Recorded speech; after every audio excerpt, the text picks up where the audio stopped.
मेरे को मखाना करना है जी। और उनके कहने का मकसद था मेरे भाई भी हैं जिनको हैंडीक्राफ्ट भी करना है और बहुत सारी आइटम एक्सपोर्ट करनी है। YouTube पे अधिकतर वो लोग हैं जो YouTube बनाना जानते हैं। गारमेंट्स हो सकते हैं, ज्वेलरी हो सकती है, क्या नहीं हो सकता है। पहले से ही डॉक्यूमेंट में लग जाती है, जैसे उनको लाइसेंस मिलेगा नहीं, जैसे आईसी कोड नंबर मिलेगा नहीं, मिलेगा तो फिर आगे बढ़ेंगे।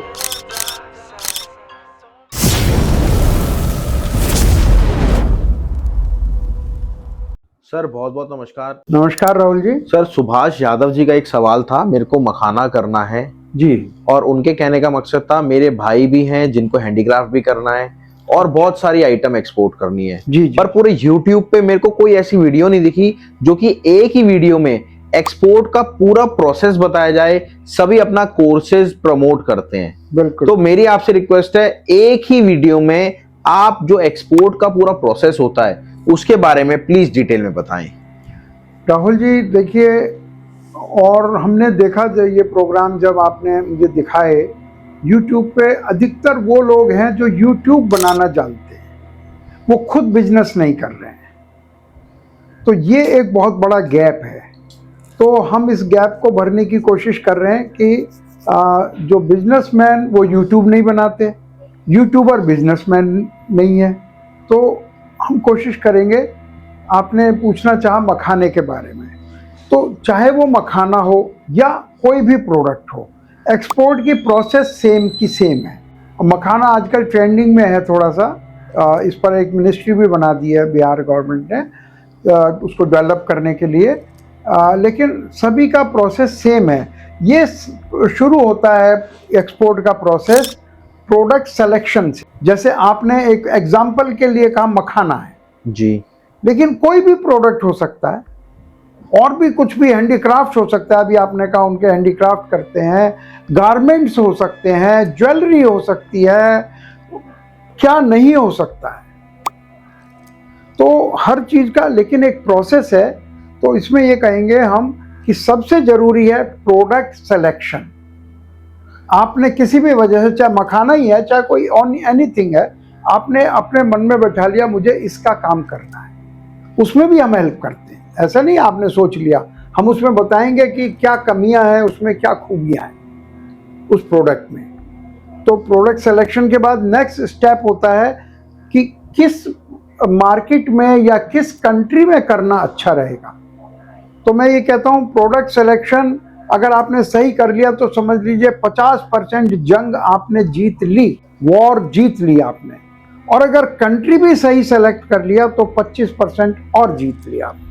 तो 75% काम केवल right country right product select करने से हो गया। और इसके बाद नंबर आता है कि आप डॉक्यूमेंट्स की तैयारी का, और बहुत मिनिमम डॉक्यूमेंट्स होते हैं, लेकिन लोग पहले से ही डॉक्यूमेंट में लग जाते हैं, जैसे उनको लाइसेंस मिलेगा नहीं, जैसे आईसी कोड नंबर मिलेगा नहीं, मिलेगा तो फिर आगे बढ़ेंगे। ये थोड़ा भारतवर्ष में हमारे लोगों के मन में एक घबराहट रहती है कि पता नहीं हमें ये लाइसेंस मिलेगा कि नहीं। और लाइसेंस लेने का मतलब ये है कि वो एक बहुत बड़े एक चक्कर में फंस जाते हैं, उसकी रिटर्न फाइल करनी है और बहुत सारी चीज़ें होती हैं, उसी में उलझे रह जाते हैं। तो मैं कहता हूँ यहाँ ये तीसरे नंबर पर इसको करें कि कंपनी और डॉक्यूमेंट्स बनाने की शुरुआत तीसरे नंबर पर करें। उसमें भी ये जितनी प्रोसेस है स्टार्टअप इंडिया सब में उनकी हेल्प करता है। इसके बाद आता है कि पर्टिकुलर मार्केट को टारगेट करना। आपने देश भी सेलेक्ट कर लिया, देश के अंदर भी तो बहुत बड़ा देश है, रशिया हिंदुस्तान से 17 गुना बड़ा है। कैसे, उसमें कौन सा मार्केट टारगेट करना है, इसमें स्टार्टअप। फिर वहां से इंक्वायरीज आनी शुरू होती है, उन इंक्वायरीज को कैसे हैंडल करना है, उनसे बातचीत करनी है, फिर हमने ऑर्डर लेना है उनसे अपनी कैपेसिटी और उनकी डिमांड के हिसाब से। छठा स्टेप है ऑर्डर्स लेना। सातवां स्टेप आएगा, अब आपको उनसे एडवांस पेमेंट लेना है। तो इसमें एडवांस पेमेंट भी मिलती है सर? देखिए, कोई भी एक्सपोर्ट का काम आप बिना एडवांस पेमेंट के कैसे करेंगे? या एडवांस पेमेंट हो या लेटर ऑफ क्रेडिट हो, जिसको एलसी बोलते हैं, दोनों में से एक चीज़ चाहिए या दोनों ही चीज़ें भी हो सकती हैं। तो ये तरीका, ये पूरा एक प्रोसेस है जिसको स्टार्टअप इंडिया एक्सप्लेन करती है, हाथ पकड़ के सिखाती है। और 7वां स्टेप था, अब 8वां स्टेप आ गया, आपके पास पेमेंट भी आ गई, ऑर्डर भी आ गया। अब आप उसको गुड्स प्रिपेयरिंग है उसको बनाना शुरू करते हैं।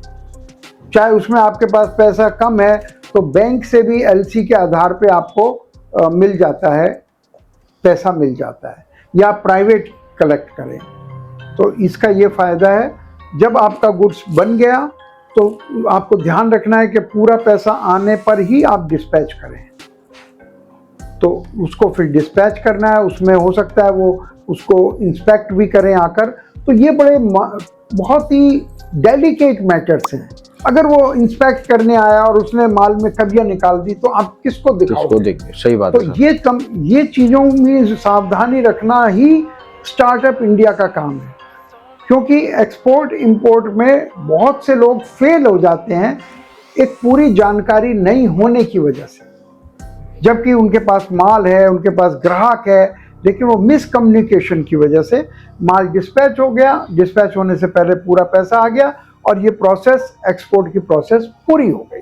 सर, क्या ये प्रोसेस जानने के बाद कोई एक्सपोर्ट स्टार्ट कर सकता है? देखिए, प्रोसेस जानने से स्टार्ट नहीं होता है। जब आप एक प्रोडक्ट एक्चुअल पकड़ के, चाहे छोटा सा प्रोडक्ट हो, उसका छोटा सा एक्सपोर्ट नहीं करेंगे तब तक आपको सीखने को नहीं मिलेगा। आपको मालूम है कि स्टार्टअप इंडिया के लोगों को, हम लोगों को यूनिवर्सिटीज़ बुलाती हैं जहाँ 5-5 साल का कोर्स होता है। वो लोग भी कहते हैं कि एक्चुअल एक्सपोर्ट करना तो हमें आता नहीं, जबकि उनके प्रोफेसर कहते हैं कि हमें नहीं आता। जब प्रोफेसर कह रहे नहीं आता तो स्टूडेंट को कैसे आएगा? तो जो प्रैक्टिकल है वो थ्योरी से बिल्कुल अलग है। जो आजकल चुनावों का और ये सब सीजन है, जो एमपी और एमएलए बनते हैं उनको भी ट्रेनिंग दी जाती है कि आप कैसे पार्लियामेंट में बैठ के बोलो, जबकि वो तो कह सकते हैं हम तो, पब्लिक ने हमें सेलेक्ट किया, हमें ट्रेनिंग की क्या ज़रूरत है? तो ट्रेनिंग के बगैर कोई काम नहीं हो सकता, और वो ट्रेनिंग वो ही देना चाहिए जिसने उस काम को किया है। बिल्कुल, thank you sir, thank you, धन्यवाद आपका। मिलते हैं अगली वीडियो में। अगली वीडियो हमारी इंपोर्ट के ऊपर होने वाली है, तो प्लीज़ पूरी वीडियो ज़रूर देखें। और सर ने अपना पूरा टाइम निकाल के आपको ये गाइड करा है, और आप कोई भी सवाल जवाब हो तो नीचे चैट बॉक्स में आप ड्रॉप कर दीजिएगा। चलिए मिलते हैं अगली वीडियो में। Thank you sir, thanks a lot.